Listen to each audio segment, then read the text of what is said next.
Well, hello everybody and welcome. My name is Sharon Bonney. I'm the CEO for the Coalition on Adult Basic Education, and it's my pleasure to welcome you to our webinar today, which is generously sponsored by Burlington English and our friend Robert Breitbart. So I'll turn it over to Robert to say a few words and share about Burlington English. Thanks so much there, Sharon. And folks, if you haven't seen it, it's coming up on that time to submit for the COABE 2025 presentation. So make sure you put your best practices in. We'd love to have you join everyone in Dallas next year. But I know you tuned in because of some really, really great things that Judy, Chris, and Sophie have to share today. And one of the reasons that we're having this discussion among many hundreds is because of how do you measure things with great things going on in workplace and IET education. This factors a lot in a lot of the discussion that's going to happen today. So with Burlington English, we like to have 3 steps to helping you help all of your learners, not just a few, be thinking about careers, but really with Burlington Core, we introduce the topic of careers in context right away, beginning, intermediate, advanced levels. And so you know that your students are going to be ready for whatever is their next step beyond ESL or concurrently. So it's standards based. So you've got all of those bases covered. And then how'd you like to have all of your students participate in kind of what I call virtual career counseling? And so we've got that with career exploration and soft skills. Again, at all levels, your learners can know what the fact that the building I'm sitting in or the Zoom, however I'm learning, it's much more than just learning English. This program that I'm with can help me get into a myriad of careers out there. And so things like career clusters and career ladders are introduced to them. And what I love is we're thinking about things like milestones and what can we document student progress. All of students' work's put in a digital career pathway portfolio. And then lastly, of course, English for specific careers is such a hot topic right now. We don't want any learner to enter into a training program cold, if you will. We want them to know the career-specific vocabulary and dialogue to succeed, either immediately on the workplace or in a job training program that you provide. So thanks to everybody for joining in. We'd love to see you at burlingtonenglish.com/contact. And with that, I'll turn it over to our great friend and leader of COABE, Sharon Bonney. Thanks, Sharon. Thank you, Robert. Thank you. So I'd like to welcome you all to today's webinar, Modernizing Adult Education, Performance Accountability, Why, What, How, and When. But first, before we get into that, I want to mention that yes, everybody will receive a certificate of attendance, so that will come within 24 hours of when this session is over. Also, we will have the slides available to you and other information that will go into our adult educator repository, which all of our presenters use, and it gets thousands of visits per month. So there's a lot of information on there that you will find helpful to you in your daily work. Now I'd like to introduce you to Judy Mortrude, and she's our lead presenter today, and just a wealth of information and knowledge. And she also was the winner of COABE's Presidential Award this past year. We want to thank her for her many, many years in the field and for all of the amazing work that she's done. So Judy, I'll turn it over to you. Thank you, Sharon. Yes, many, many years in the field. This is my 4th decade in adult education, and just can't tell you how excited I am to be here talking about these changes that are the continued evolution in our field. So I am going to put up the slide deck. Here we go. And quickly introduce my fellow presenters. So I am Judy Mortrude. I am a senior technical advisor at World Education. We're part of JSI, and my fabulous co-host here, Chris Bourret, a program specialist for Rhode Island State AFLA office, and formerly the education program coordinator at Rhode Island's Providence Public Library, a program well known for their innovative work. So thanks for joining us, Chris. And Sophie Tan, the Rhode Island AFLA State Administrator, also known as the State Director.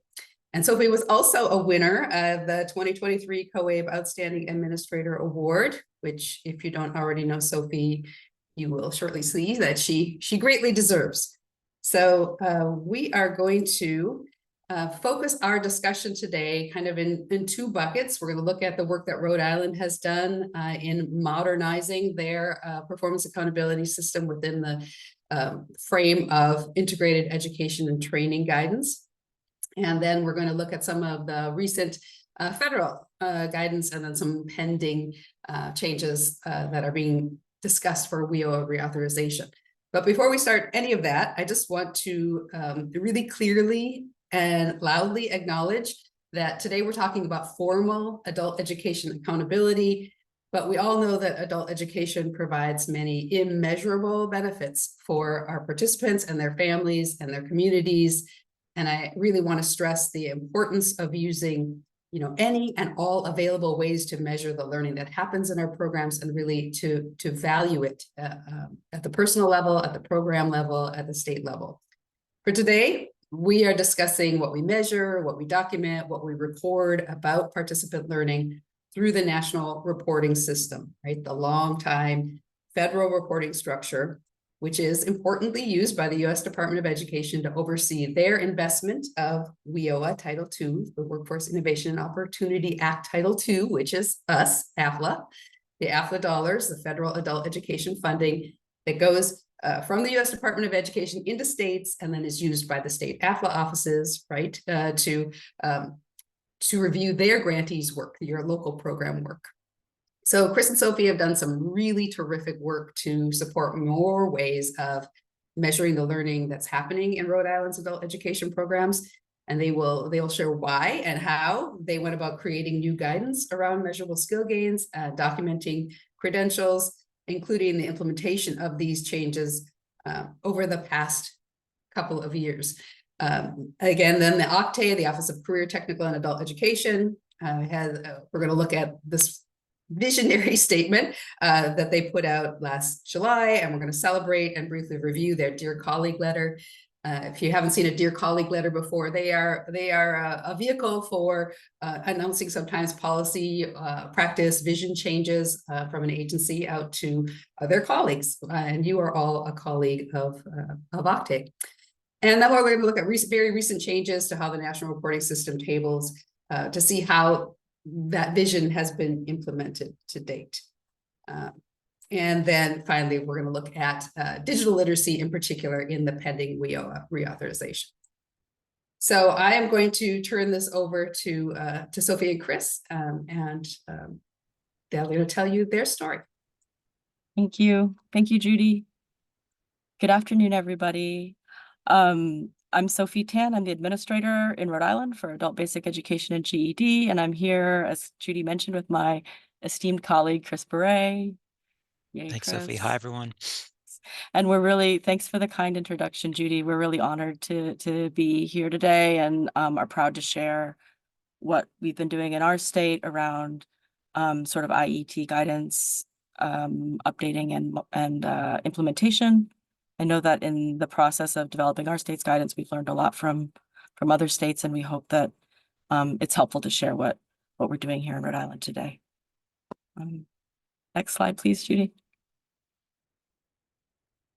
So this is just a little context for our state. Rhode Island's first funding competition that was aligned with WIOA was held in January 2018. And it determined grantees for a 4-year grant cycle. And that was the first competition that referenced integrated education and training, IET, and it branded it locally as RIBEST, a nod to Washington State's IBEST model. The RFP provided really pretty spare guidance on what RIBEST meant, on what that model was. It mostly referenced Washington State's IBEST model. It required all RIBEST programs to offer post-secondary credits, high school equivalency completion, as well as technical skills training. And in the end, only 3 of the 20 grantees were funded to deliver RIBEST.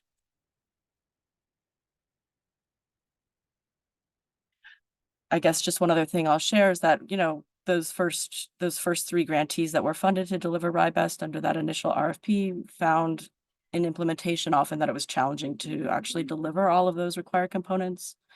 And so we sort of recognized the limitations of that initial definition that was so narrow. It felt as though many of the local providers who had long time expertise in providing contextualized adult education for workforce pathways were sort of left out of that definition. So in the next RFP, which was held in January 2022, it was a priority for the state office to develop some state guidance around IET that was really grounded in the local practice. We saw that in Rhode Island, of our 19 funded providers, all but 4 are CBOs, for example, so that they don't necessarily have a structural connection to the post-secondary system, things like that. So we were really looking at developing some new guidance that was grounded in local practice, but that provided guardrails that aligned with the federal definition of IET. It was also a priority for the guidance to be accessible. So it was shared in advance of as part of the RFP process. It was shared along with all the other competition materials to make sure that anybody who was considering applying to become a provider would have that information. We shared the guidance in a slide deck format, which was meant to make it sort of more digestible and accessible. And we also had a recorded webinar that went with it.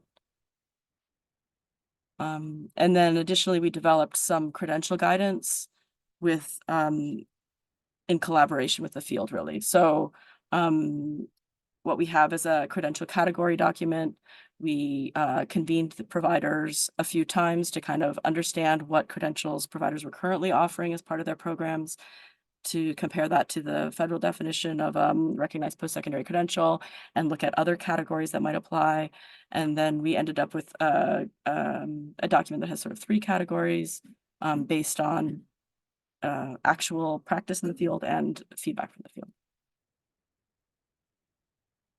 And I'm just going to jump in and say the process that you, Sophie, at that point, you were leading it. Chris, you were a program director at that point. I mean, it really was, I think for many states, the first time they competed under WIOA and had IET in there, we were all sort of in that space of what does it mean? Is it our old IBEST replications? What is it?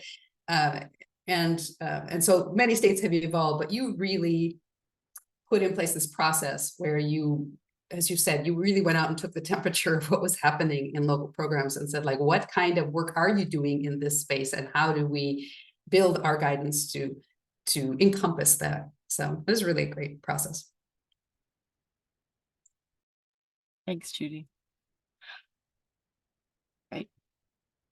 So this next slide is just an overview of the sections of the guidance. And today we're just going to look at 2 of them, the 2 that are highlighted, the guidance around the state context and the outcomes. Next slide, please, Judy.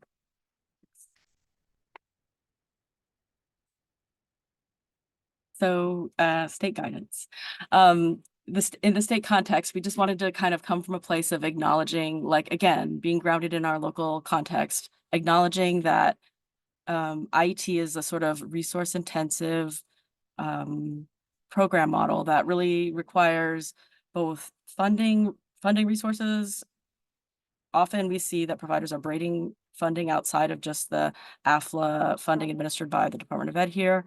But apart from funding, it requires other kinds of resources as well, this sort of social capital in terms of a relationship, like a deep relationship with some kind of an industry partner, whether that's an employer or a training provider. So we started the guidance by acknowledging that not all local providers are necessarily in a position to develop and implement high quality IET programming. So there was no pressure for everyone to develop an IET program, but we really wanted to just sort of name that up front, and that we were really looking for those who had the capacity to do it, and encouraging sort of a strong network approach otherwise, so to ensure that learners statewide would have access whether or not their home program was offering an IET. Next slide, please, Judy. Chris, you want to take this? Oh, thanks, Sophie. Yeah, no, and again, to go along with that too, we also mentioned that local providers, considering IET, should conduct, an honest self-assessment of their capacities too. It's not an easy program to put together, to look at their external partnerships and non-ride resources. We're lucky in Rhode Island, we work pretty closely with our Department of Labor.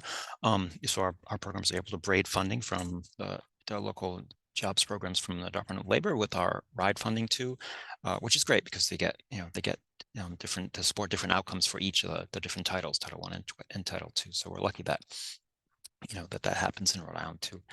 Yeah, and like Sophie said too, even if it's an in-house IET program is not feasible, we're a small state, so we're able to create networks of referrals in our state. So learners get referred from neighboring programs to the IET programs. Great. That's great. Next slide. And this is the second guidance section we're going to look at today, which is the outcomes guidance. Yeah. And So can I we wanted start? to make sure, yeah, Yeah. No, go. I'll go after. we wanted to make sure that all providers were aware that there was this additional flexibility for participants in IET program types to access MSG types 3, 4, and 5, because that was we saw some exciting potential there to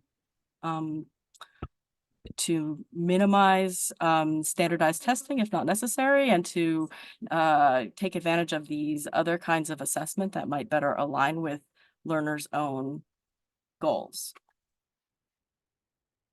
Yeah, and that was, like Judy had mentioned, I had worked on the program side before coming to the office too. So I had gone to that first wave of IET programs, and if you're in a state where you're doing pre and post tests, or if you're getting just a credential, MSGs, this was kind of eye-opening for me because there were, I think, running those programs and during that first iteration, that first period, you could see how like students, we could have indicated like measurable and meaningful student learning gains that we weren't able to run. That that leads into the progress milestones or stackable credentials for that skills for the transcripts too. That it's not just the one credential that you're shooting for, but there are other credentials that indicate student progress too. So it's so I think opening that up to the providers was, I think, it was great, because I think and being deliberate how we're going to do that was, I think, a new landscape for providers. So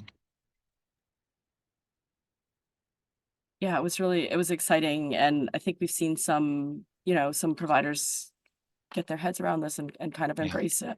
Yep. I just want to acknowledge, Sophie, that you said measuring learning outside of standardized assessment. And so some people on this webinar probably were like, what? That's impossible, because we have lived for so long in that frame. And so I'm just going to pause and say, yes, everybody, it is possible. And we're gonna show you how.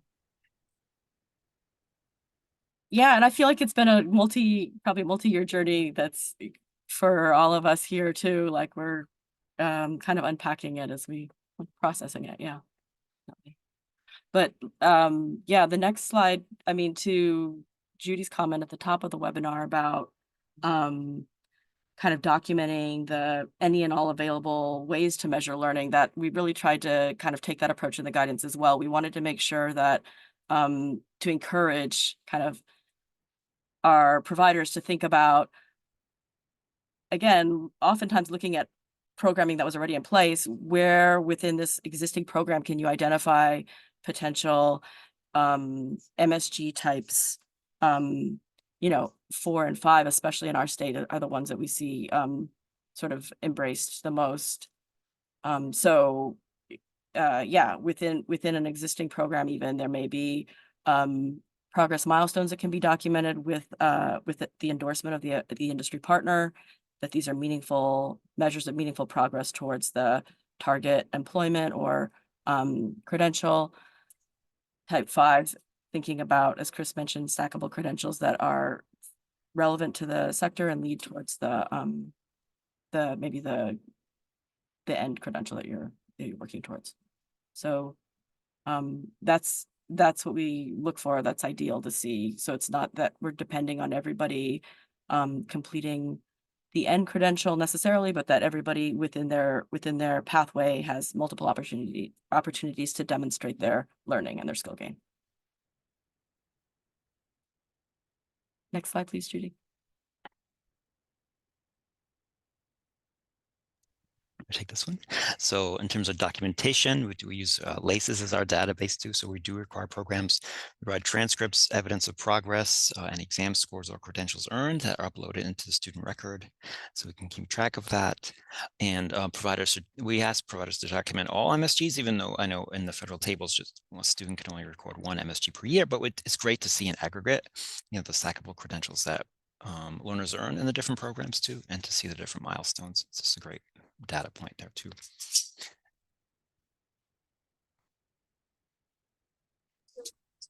And then do you want to take this one too? Yeah. Sure, Kudos to our colleagues in Massachusetts, because they came up with a really nice documenting progress sample form that we kind of use in our state that providers can use around type 4 evidence of progress milestones. Yeah, and this can be, we've kind of opened it up a bit to notes or evaluations from an employer or training provider that the person has, established this milestone. So again, the IT providers work with their employer and training partners to establish this, especially with the idea of rigor, because I think the definition that does come down from the feds for this type 4 progress milestone is it's got to be rigorous, right? It has to be, it can't just be like a simple sort of gain, but something meaningful and measurable for employers. And so how do you track that too? We have different options for programs to chart that too.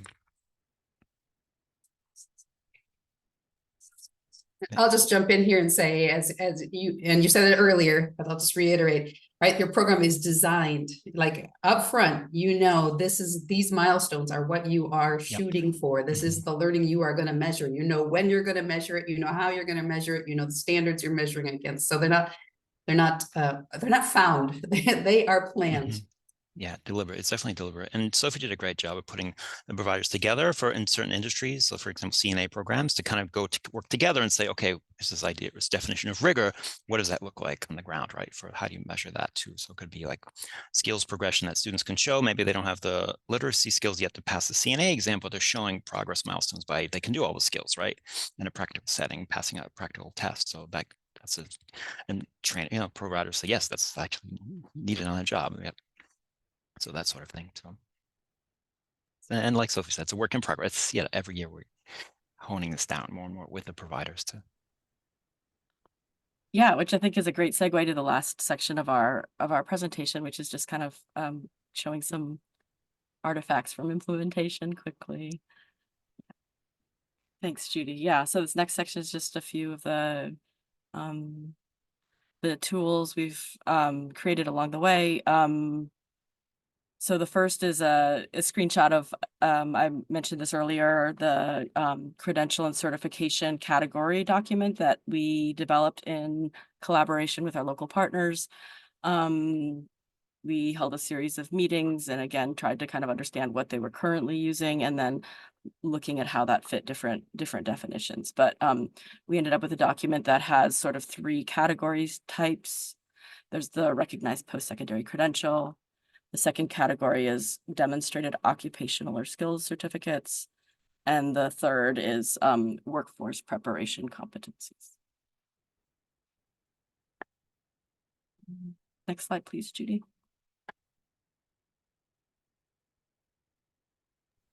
Okay. You want to go, Sophie?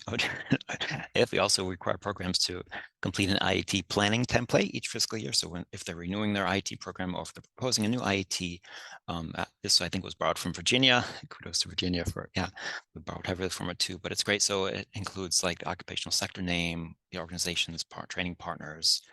You can see the objectives and standards of the 3 components for IET to example SSLOs, learning objectives, in the program, course timeline schedule, and also we also ask for the measurable skill gains that they're proposing to. So again, kind of like Judy said, it's a planning process, right? It's not just, so we know programs are being intentional with their programs and the learning objectives that they're measuring of their students.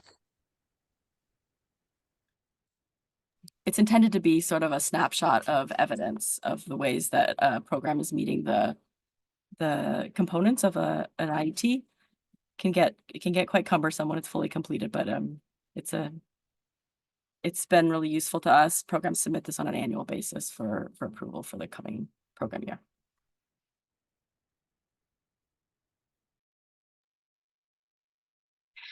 And then I think this is the last sort of artifact we have to share, which is just to share that within our the accountability tool that we use with our providers in our state. This is a state level sort of tool.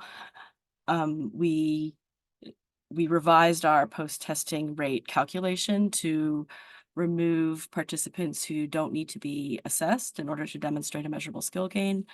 So they're removed from the denominator and the numerator of that calculation. Really trying to make sure that all of our sort of policies aligned around this, the intention of sort of minimizing standardized testing if it wasn't strictly necessary for somebody to demonstrate a gain. So our calculation removes participants who enter at ASC level 6. It removes high school equivalency completers, and as well as IET and workplace adult education participants.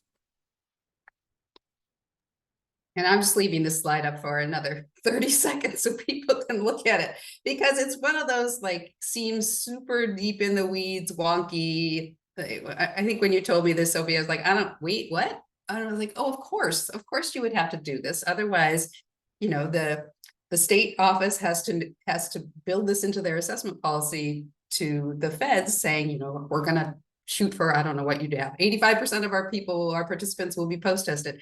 Well, if you suddenly introduce this other way of measuring learning where you're not seeking the post-test, you know, you're going to tank that rate. So I think we have all kinds of disincentives like this that linger in our policies, and you were really proactive to think about this, and it's now going to show up in the NRS, or has shown up in the NRS. So well done.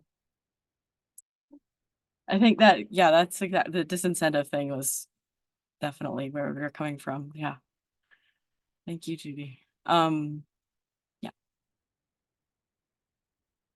Oh, this is our last slide, which is just quickly, this is the sort of TA that we provide here in our state.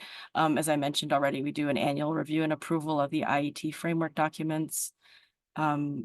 Biannually, we meet virtually with each of our providers, acknowledging we are in a very small state and there's only 19 providers, but we have these one-on-one check-ins with providers.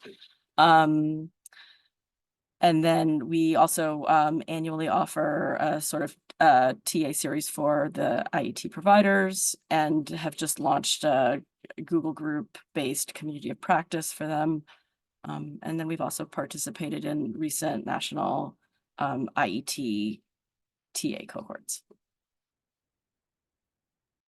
Great, thank you. And I will just say that there are, Sophie and Chris have shared these documents that have been in this guidance section, shared links to them. They're all on Google Docs, Google Drive. So anybody can access those. This is a great example of helping all of us learn from each of us. So thanks for that. Okay, so I'm going to move into what's happening at the federal level that really can impact every state, and we can see how the feds have been listening to us and hearing the challenges as our systems evolve and try to stand up more of this IET or workplace type of programming.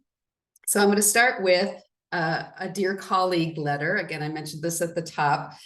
This came out last July. It really introduced to us this idea that OCTAE, the Office of Career, Technical, and Adult Education, was looking to modernize the adult education accountability system, looking to see more implementation of these measurable skill gain types across different program models. And it kicked off a set of revisions, public comment, more revisions to the national reporting system tables.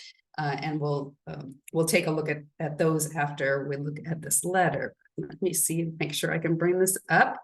Again, we've got a link to this if somebody wants to put that in the chat, so you can, if you haven't seen this, figure out where it is. So this came out last July. I'm going to scoot down to the end. I will also say that this highlighting on this document is my highlighting. So this is not The highlights are not on the original, as you'll see when you click on the link. But this came from Amy Lloyd, who is the Assistant Secretary who oversees OCTAE. And I scoot down here to the end because I want to answer the question, if some of you are sitting out there right now thinking, NRS, why do we even have the NRS? And believe me, as a program director, there were times I asked myself that. But the NRS plays a really important role, right? It has been around since WIA, been around more than 20 years.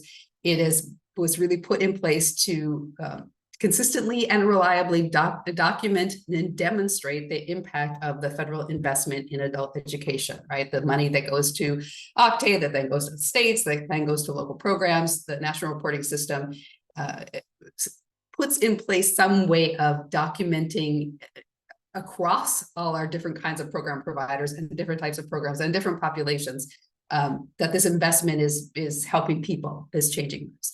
So it has helped us make that case. It has helped get investment into AFLO over the years. And all that being said, this final sentence that starts here with however is really important, right?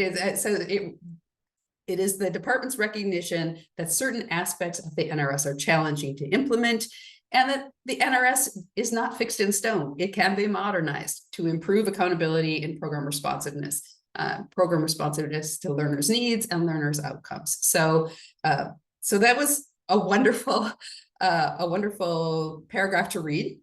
And I'm going to go back up and show more of what blew my mind when I first read this letter. So this is a proposal to begin modernizing the NRS to better capture the achievements made by adult learners.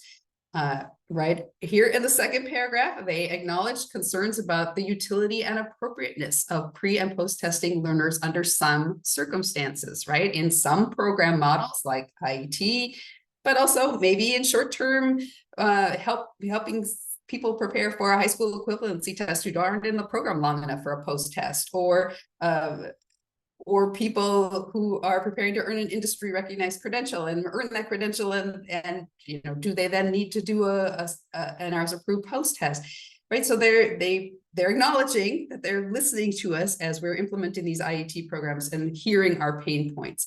So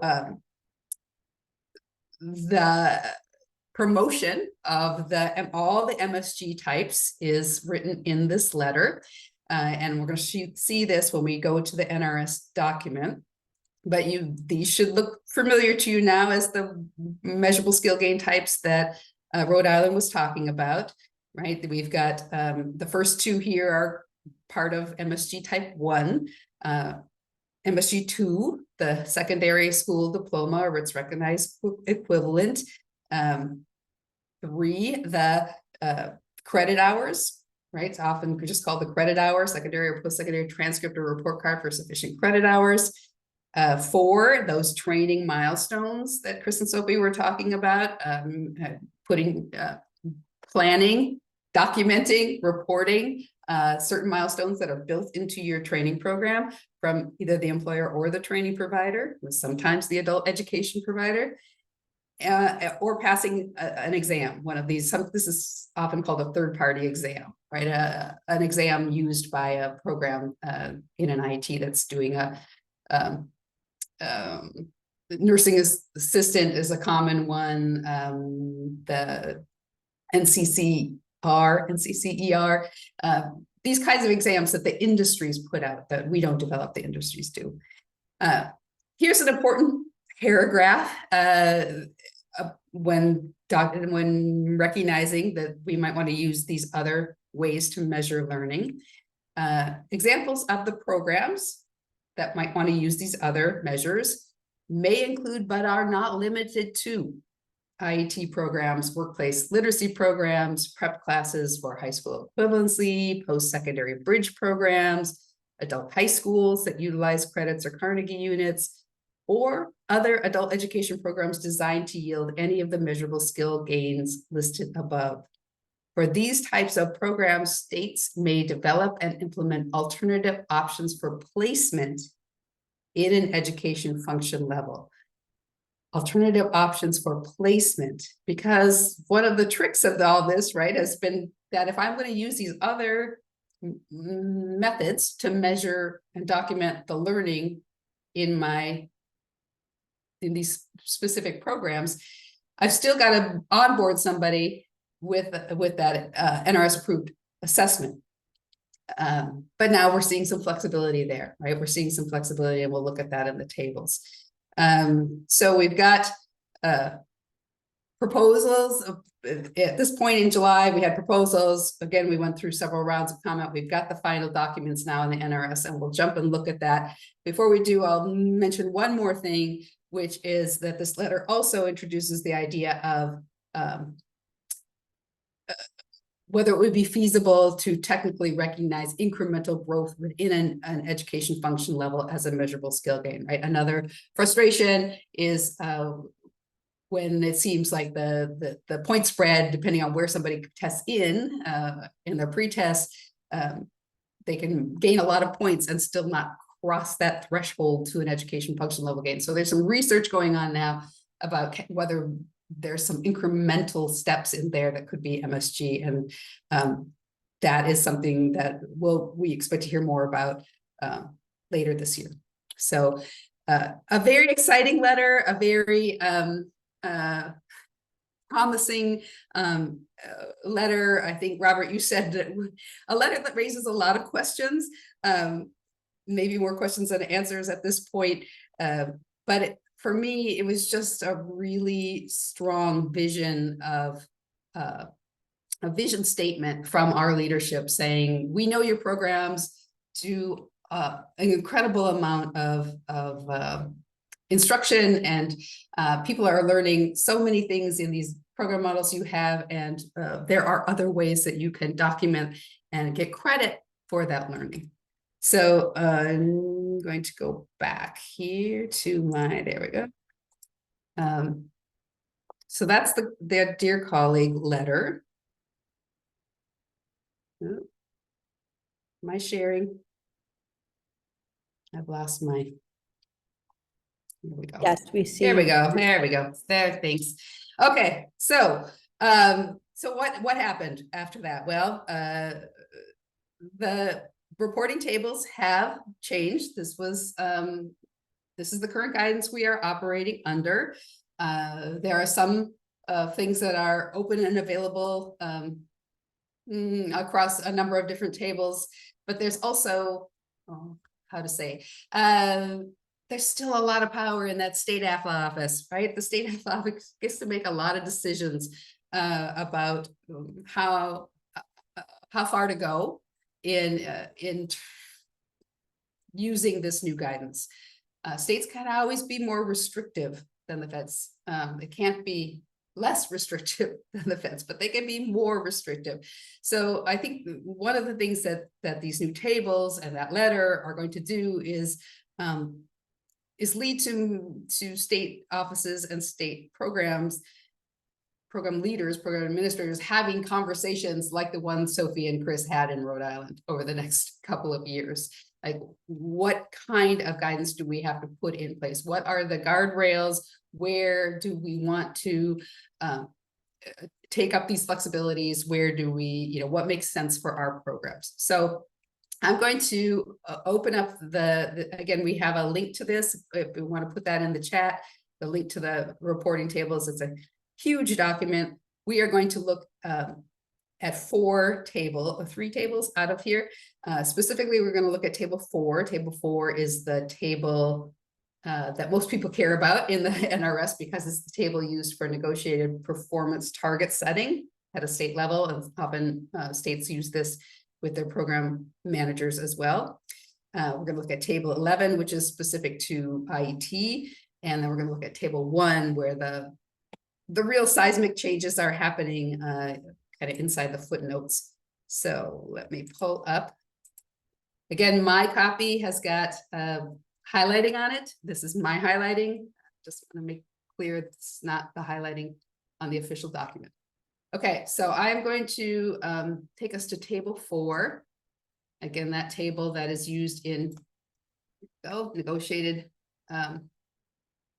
target setting.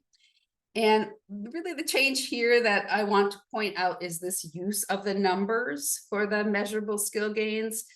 Some states have adopted this. Rhode Island, obviously, you saw adopted this use of the numbers.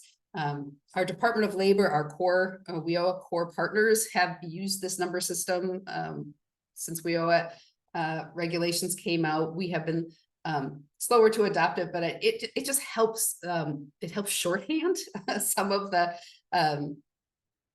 and familiarize, just sort of normalize these measurable skill gain types. And I'll just say that any measurable skill gain is a measurable skill gain. Question I often get is, well, isn't pre-test, post-test the most important one, and you have to have that? No, every measurable skill gain is a measurable skill gain. They are all of equal value. So, so you can see on table 4 that we've got these named here. And in column E, that's the column we have long lived and died on. 1A, 1B, 1C. Number 2 is MSG2 is that high school diploma or equivalent. And then types 3, 4, and 5 have been articulated into one column in column G. But we get to see this differentiated when we go to table 11. So we're going to do that.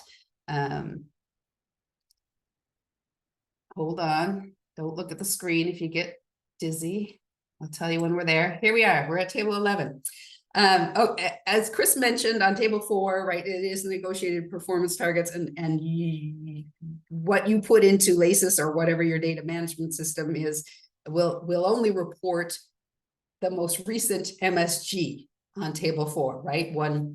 The most recent one is reported there.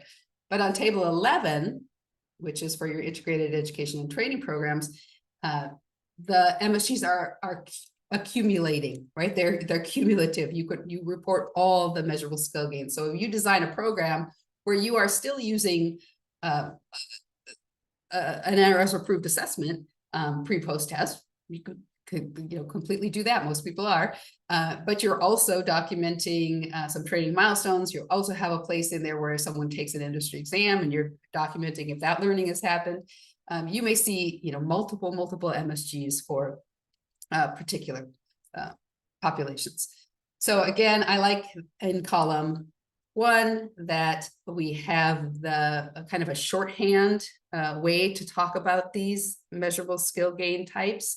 Type 1A, B, C is that education function level gain, which we're all very familiar with. 2, MSG2, that attainment of the secondary diploma or equivalent. 3, secondary or post-secondary transcript, that's the credit hours. 4, that progress toward milestones, the training milestones. 5, the passing of a technical or occupational skill exam. So it just gives us as practitioners, as administrators, it gives us a way to start putting these learning measurements like into our mouths and into our brains and into our program designs in an easier way than we've had before. So I think this, even this change of spelling them out, giving them numbers, giving them shorthand phrases is important.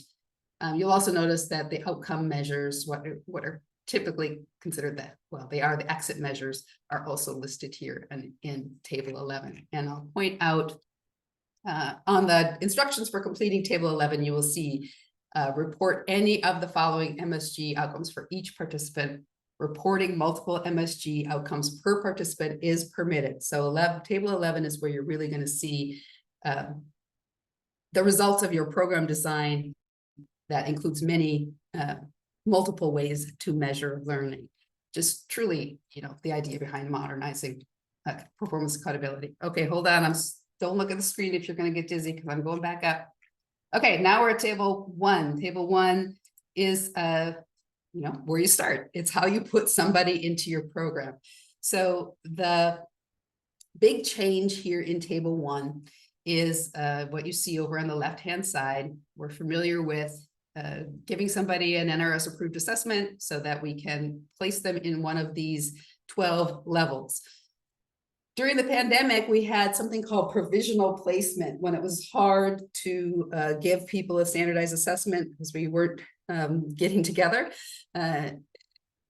we had some flexibilities, some pandemic flexibilities, and some states really learned a lot from that, learned about different kinds of tools that help them estimate a person's ability and needs and put them into the right kind of programming. And I think that led to leadership being more open to this idea that there are other ways. You know, certainly we want those NRS approved assessments when we're using type 1A, we have to have them.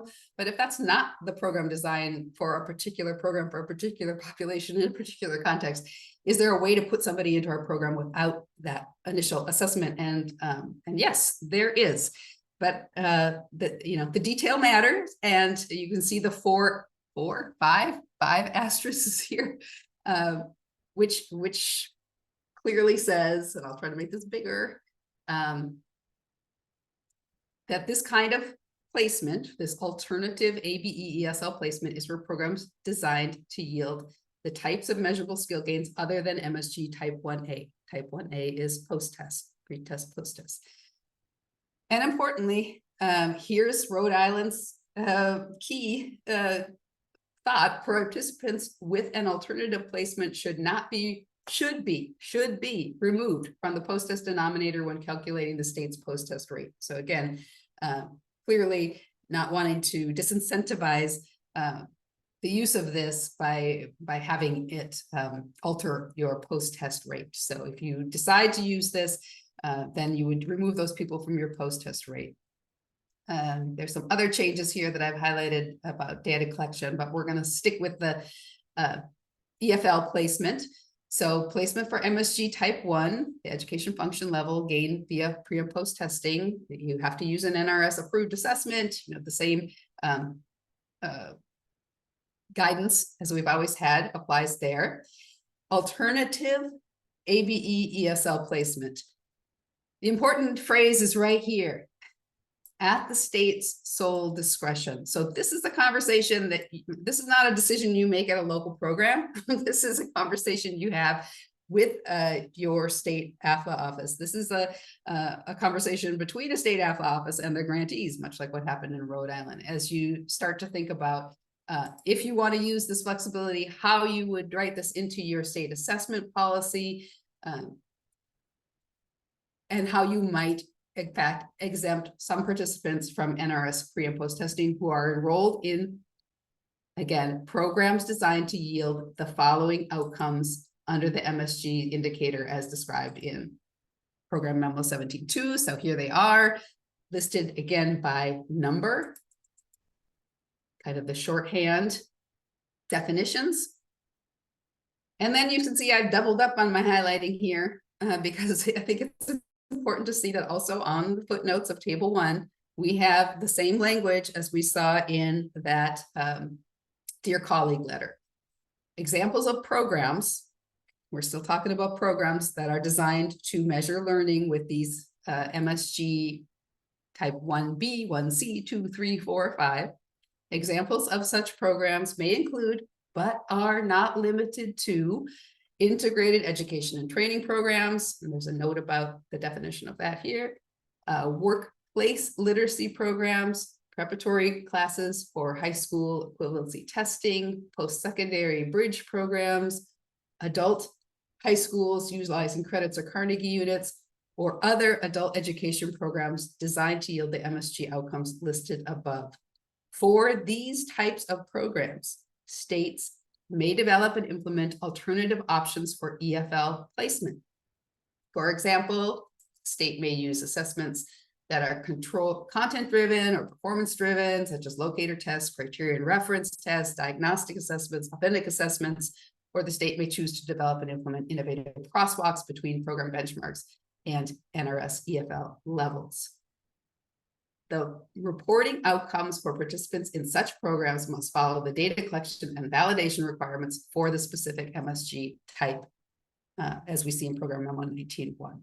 So it's not a free-for-all. It's definitely an invitation to create a system whereby you make decisions about what program models are most appropriate for this kind of alternative placement and alternative learning measurements. You document that in your assessment policies, and you put in place the reporting procedures that fit within the criteria already established under that federal guidance. So it's a big invitation. It's a very big invitation to think more flexibly about the way that we measure learning, to think more expansively about the kinds of learning that's happening in our programs, and how to get credit for it. Okay, so I'm going to go back to my slides. There we go. So now I'm going to turn back to the people who are really doing this work every day, Chris and Sophie, and just ask you to tell us what this conversation's been like there in Rhode Island. What's it been like with your other state directors? What are you excited about? What are you worried about? Well, I think that we're still sort of we've shared these upcoming changes with our local providers, but we haven't really sort of initiated I think what we're going to need to do, one thing we need to do is to kind of convene our local practitioners to kind of understand and learn from what they may already be doing that we might want to look at as a possible alternative placement tool for us at the state level.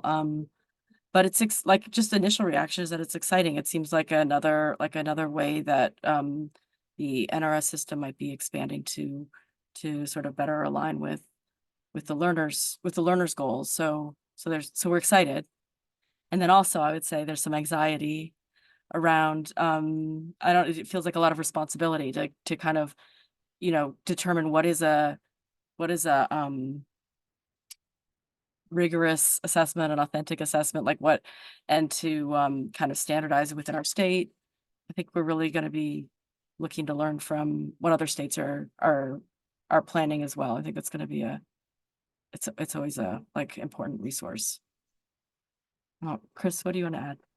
No, I totally agree. Working with other providers too to see, what they're using to come up with the idea of standardization, right, in our assessment policy. What will count for alternative assessment too. And and I think kind of a good side note is we came up with the idea of excluding post-testing populations because in some of our one-on-one meetings with programs, because we set this policy of post-testing percentage, right?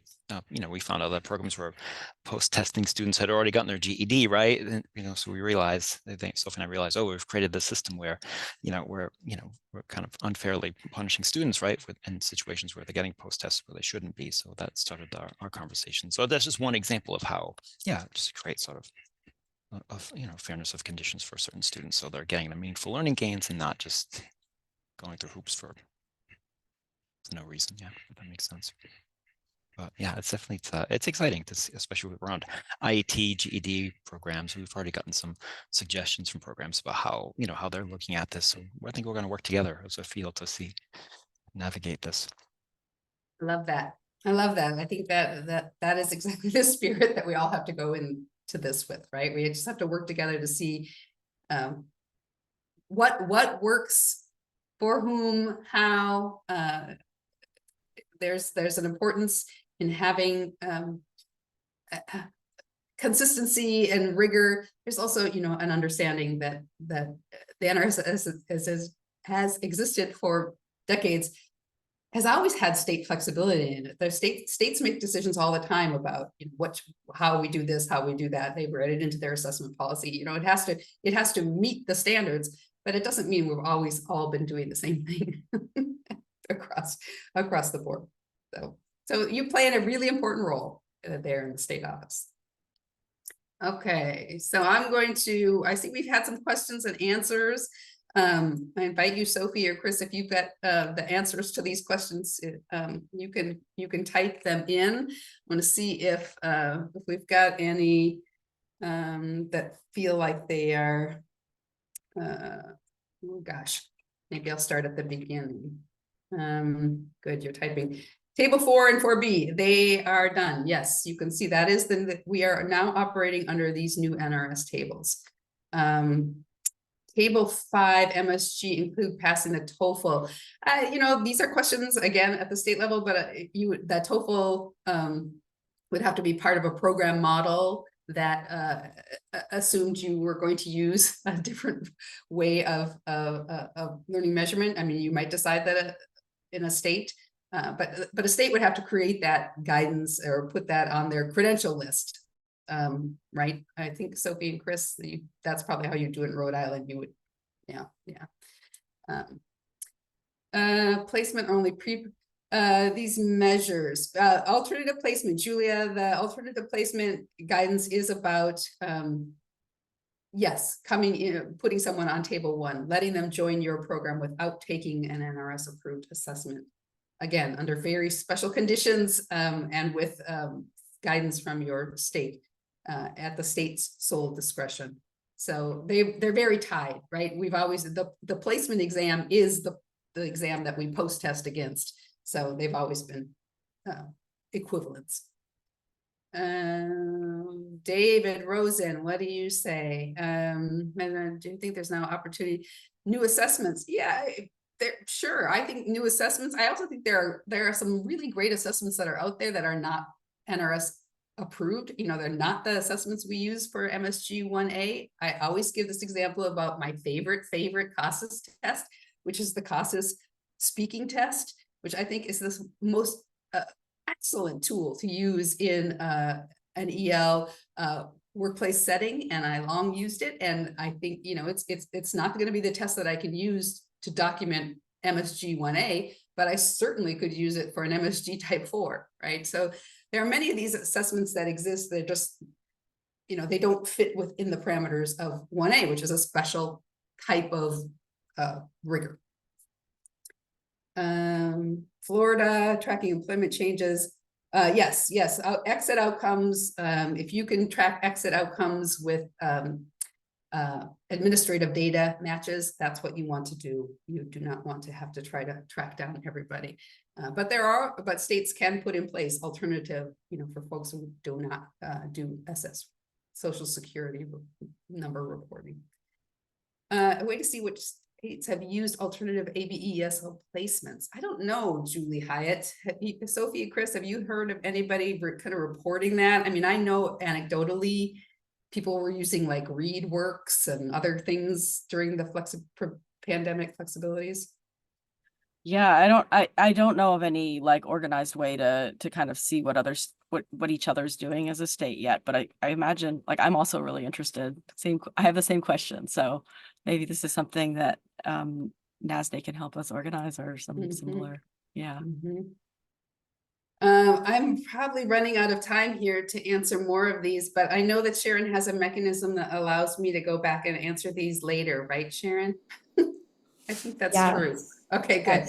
Okay, so then I want to spend my last minute just pointing out what's happening on the horizon. So WIOA, even though it feels like it was yesterday that it passed, and it took us a long time to get ourselves up to speed, it is now in reauthorization mode. And there has been some very recent progress. In fact, as yesterday, Representative Virginia Fox was on the floor of the House talking about HR 6655, a Stronger Workforce for America Act. This bill has actually passed the House. It is at the Senate. It has as far as performance accountability, not a great amount of change, hardly any, a couple little tweaks. But it has some really interesting changes in definitions, including this new definition called foundational skill needs, which replaces basic skill deficient, which is great. And you'll see that part of foundational skill needs is identifying that someone does not have the digital literacy skills necessary to function on the job, in the family, or in society. And there's also a definition of what digital literacy skills are. And the purpose of WIOA, purpose of AFLA, purpose of our Title II WIOA, adult education, in this new bill includes digital literacy. So it's all there, lots of flags pointing to us needing to come up with ways to measure learning in the digital literacy space as kind of a, a brave new world for us. So a place to watch. And if you love this kind of thing, you can follow along congress.gov with HR 6655. So that's my contact information. Thank you, Sharon. Thank you, Sophie. Thank you, Chris. Always great to be on a webinar with you. Thanks, everybody. We really appreciate your time here. And a special thank you to our wonderful presenters. And I'd like to take a minute here to turn this over to Robert Breitbart, who will close us out. Just wonderful. Looking forward to more information. This is what leadership is all about at the state level. So congratulations. We're blessed to have you in Rhode Island. And thanks for your leadership and bringing great topics like this to the nation, Sharon. So thanks, everybody, from all of us at Burlington English. Have a great week. Bye now. Thank you.